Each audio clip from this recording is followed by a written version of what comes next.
Fife, thanks for joining us here on Hibernian TV.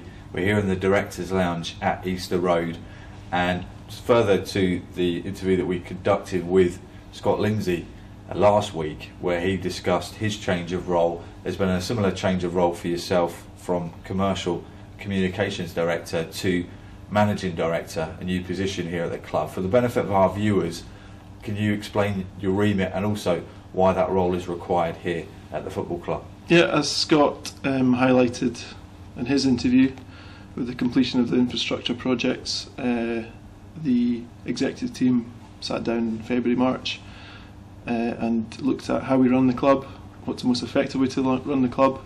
We've got this kind of realm of continuous improvement that we want to keep focused on. We're always looking for better ways to focus our attentions and get the best out of the executive team. We've now got a dedicated football support unit down at the training centre, headed up by Scott. Gary O'Hagan, the club secretary and stadium director, will also be involved in that, and he'll be down at the Hibernian Training Centre managing that.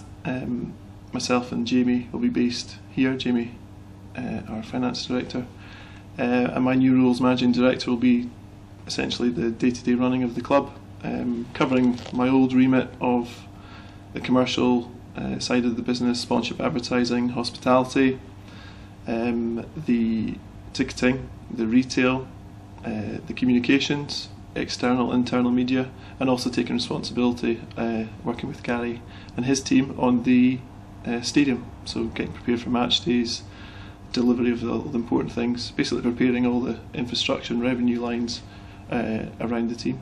Obviously lots to do then, obviously commercially. Yeah. How challenging has this summer been? Obviously we've managed to bring in a new shirt sponsor with Krabby's, obviously like ourselves, born and brought up here in Leith, and obviously a national brand, so to speak. How's it kind of gone on that front so far? I mean, I wouldn't underestimate how tough the market is out there. It's tough for everyone, individuals and business. We've been delighted in being able to secure Krabby's, national brand, an increased deal for us in terms of revenue, a longer term deal in terms of the term that they're here, at least 3 years, potentially 6, potentially 9, depending on how long both parties want to stay involved. But that said, there's been other parties that have dropped out, and we have to work very, very hard to secure replacements and to generate new revenue lines and look at every opportunity we can to increase investment in the club. And that goes with the summertime recruitment of season ticket members. We've been delighted with the numbers we've recruited and retained and renewed, that have renewed, and sincere thanks from everyone at the club to them for doing so. We understand on the back of a very challenging and tough season last year. We finished 10th and got dinghied out of both the cups early. It's been a tough shift for everyone involved, but the commitment of the Hibernian support never falters, never wavers, and we're very uniquely privileged and delighted with their response. So, but there's still a lot of work on the growing the fan base. People look at the attendance from our opening home match of the season against Celtic. A number of variables obviously led to only 12,500 supporters being here at Easter Road. What can we do as a club to re-engage with the supporters or generate a new supporter base here for Hibs? Yeah, I'm not here to announce the Stand Up Be Counted Part 2 or the Stand Up Be Counted campaign that has happened in the past. What I am here to announce is a new, hopefully, supporter engagement process where we work together with supporters to grow the fan base. We haven't built this beautiful stadium, this fantastic facility, if we didn't think we can fill it, and that has to be the hope and belief of everyone, and it is the hope and belief of everyone that works at the club, as you know. We are starting this week by sending out our biggest probably research questionnaire that we've done in 5 years to find out what the supporters think, to find out what they want, and we use that as a start point for more regular supporter engagement sessions, supporter forums, a plan to use home matches to do that and behind the goals rather than build up to once a season, once every quarter. We want to do once every home game, and plans and details of that will be announced this week.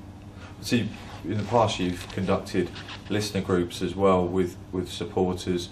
How beneficial do you feel that has been in terms of determining your direction commercially and in terms of community? It's vital. Customer and supporter feedback is vital, and it shapes how we move forward. It shaped a lot of what we're doing in retail, because we had a big focus on that, I think, 18 months ago. The products that you see there now are specifically designed with the supporter feedback in mind. We want to take that into ticketing, we want to take that into attendances, we want to take that into match day experience, and learn from what the supporters want, and also address some of the perceptions or misperceptions that the supporters have about what we can and can't do. We've worked very closely with the 12th man. We've had a very productive relationship, and we want to see that expand, and we want to build on that. The manager and the team are really focused on a noisy atmosphere. That's what they want, and they're delighted that the 12th man has taken off. We want to have that all around the stadium, not just in one pocket up in the East Stand. How challenging is it as well, though, from a commercial perspective? Because essentially the people off the pitch, the club officials, are powerless as to what actually perhaps happens on the pitch, but then that actually has a knock-on effect in terms of our place in the commercial marketplace. Well, it's sports marketing, it's sport, so I do think we have some very effective marketing campaigns. I think we have some excellent staff delivering some real hard-nosed sales campaigns, and the results off the field are testimony to that, because our results have been great on the field for a season and a half, but we're still increasing revenues and we're still attracting new partners and supporters to the club. But all the club's marketing focus is generating enough money to invest in the team, to ensure that we have a winning team in the pitch. All that matters in a football club is what's happening on the pitch. So it is a challenging environment to work in, but it's one that we expect, and we work in football and we work in sport. So.